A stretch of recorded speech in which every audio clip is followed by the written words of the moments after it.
Item ಯಾವುದೇ ಇರಲಿ try ಮಾಡಿ ಆಚಿ ಚಿಕನ್ ಮಸಾಲಾ. ಇನ್ನು ರಾಜ್ಯ ರಾಜಕಾರಣದಲ್ಲಿ ನಾಯಕತ್ವ ಬದಲಾವಣೆ ವಿಚಾರ, ಅನಂತ್ ಕುಮಾರ್ ಹೆಗಡೆ ಬರ್ತಾರೆ ಎನ್ನುವಂತಹ ವಿಚಾರ ಈಗಾಗಲೇ ಕಳೆದ ಒಂದೆರಡು ದಿನಗಳಿಂದ ಓಡಾಡ್ತಾ ಇದೆ. ವಿಚಾರಕ್ಕೆ ಸಂಬಂಧಪಟ್ಟಂತೆ ಬೆಳಗಾವಿಯಲ್ಲಿ BY ವಿಜಯೇಂದ್ರ ಪ್ರತಿಕ್ರಿಯೆ ಕೊಟ್ಟಿದ್ದಾರೆ. ಮಾಧ್ಯಮಗಳು ಪ್ರಶ್ನೆ ಕೇಳ್ತಾ ಇದ್ದಂತೆ ಅದ್ರ ಬಗ್ಗೆ ನನಗೆ ಗೊತ್ತಿಲ್ಲ ಅಂತ ಹೇಳಿದ್ದಾರೆ ವಿಜಯೇಂದ್ರ. ಬೇರೆ ಏನಾದರೂ ಪ್ರಶ್ನೆ ಇದ್ರೆ ಕೇಳಿ ಅಂತ ಕೂಡ ಹೇಳಿ ಈ ವಿಚಾರದಿಂದ ಎಸ್ಕೇಪ್ ಆಗಿದ್ದಾರೆ. ಯಾಕಂತ ಹೇಳಿದ್ರೆ ಅದರಲ್ಲೂ ಕೂಡ ನಾವು ಇತ್ತೀಚಿನ ದಿನಗಳಲ್ಲಿ ಪ್ರಮುಖವಾಗಿ ಗಮನಿಸೋದಾದ್ರೆ ರಾಜ್ಯ ರಾಜಕಾರಣದಲ್ಲಿ ಒಂದಷ್ಟು ಬದಲಾವಣೆಗಳಾಗತ್ತೆ ಎನ್ನುವಂತಹ ವಿಚಾರ ಓಡಾಡ್ತಾ ಇತ್ತು. ಹೀಗಾಗಿ ಹಿಂದೂ ಫೈರ್ ಬ್ರ್ಯಾಂಡ್ ಅಂತಲೇ ಕರೆಸಿಕೊಳ್ಳುವಂತಹ ಅದರಲ್ಲೂ ಕೇಂದ್ರದ ಮಾಜಿ ಸಚಿವರಾದಂತಹ ಅನಂತ್ ಕುಮಾರ್ ಹೆಗಡೆ ರಾಜ್ಯ ರಾಜಕೀಯಕ್ಕೆ ಎಂಟ್ರಿ ಕೊಡ್ತಾರೆ ಎನ್ನುವಂತಹ ಸುದ್ದಿ ಕಳೆದ ಕೆಲವು ದಿನಗಳಿಂದ ಓಡಾಡ್ತಾ ಇದೆ.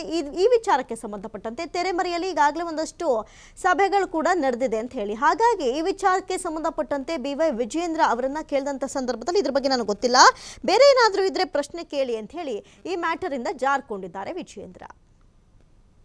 ರಾಜ್ಯ ರಾಜಕಾರಣದ ಅನಂತ್ ಕುಮಾರ್ ಹೆಗಡೆ ಬರ್ತಾರ ಸಾಕಷ್ಟು ಸೋಷಿಯಲ್ ಮೀಡಿಯಾದಲ್ಲಿ ಚರ್ಚೆ ಆಗ್ತಾ ಇದೆ. ನನಗೆ ಅದ್ರ ಬಗ್ಗೆ ಮಾಹಿತಿ ಇಲ್ಲಪ್ಪ, ಬೇರೆ ಕೇಳಿ. ಈಗ ರಾಜ್ಯ ರಾಜಕಾರಣದ ಅನಂತ್ ಕುಮಾರ್ ಹೆಗಡೆ ಬರ್ತಾರ ಸಾಕಷ್ಟು ಸೋಷಿಯಲ್ ಮೀಡಿಯಾದಲ್ಲಿ ಚರ್ಚೆ ಆಗ್ತಾ ಇದೆ. ನನಗೆ ಅದ್ರ ಬಗ್ಗೆ ಮಾಹಿತಿ ಇಲ್ಲಪ್ಪ, ಬೇರೆ ಕೇಳಿ. ಈಗ ರಾಜ್ಯ ರಾಜಕಾರಣದ ಅನಂತ್ ಕುಮಾರ್ ಹೆಗಡೆ ಬರ್ತಾರ ಸಾಕಷ್ಟು ಸೋಷಿಯಲ್ ಮೀಡಿಯಾದಲ್ಲಿ ಚರ್ಚೆ ಆಗ್ತಾ ಇದೆ. ನನಗೆ ಅದ್ರ ಬಗ್ಗೆ ಮಾಹಿತಿ ಇಲ್ಲಪ್ಪ, ಬೇರೆ ಕೇಳಿ. ಈಗ ರಾಜ್ಯ ಹಿಂದುತ್ವದ ಫೈರ್ ಬ್ರ್ಯಾಂಡ್ ಅನಂತ್ ಕುಮಾರ್ ಹೆಗಡೆ ಮರಳಿ ರಾಜ್ಯ ರಾಜಕಾರಣಕ್ಕೆ ಬರಲಿದ್ದಾರೆ ಎನ್ನುವಂಥ ಚರ್ಚೆ ಬಿಜೆಪಿ ವಲಯದಲ್ಲಿ ಇದೀಗ ದಟ್ಟವಾಗಿ ನಡೀತಾ ಇದೆ. ವರಿಷ್ಠರು ಅವರನ್ನ ಕರೆಸಿ ಮಾತುಕತೆ ನಡೆಸಿದ್ದಾರೆ ಎನ್ನುವಂಥ ಒಂದು ವದಂತಿ ಬಹಳಷ್ಟು ಹಬ್ಬತಾ ಇದೆ. ಹೀಗಾಗಿ ಕಳೆದ 2 ದಿನಗಳಿಂದ ಸಾಮಾಜಿಕ ಜಾಲತಾಣಗಳಲ್ಲೂ ಕೂಡ ಈ ವಿಚಾರಕ್ಕೆ ಸಂಬಂಧಪಟ್ಟಂತೆ ಚರ್ಚೆ ನಡೀತಾ ಇತ್ತು. ಇದೀಗ ಪಕ್ಷದ ಕಚೇರಿಯವರೆಗೂ ಈ ಒಂದು ಚರ್ಚೆ ಬಂದು ನಿಂತಿದೆ.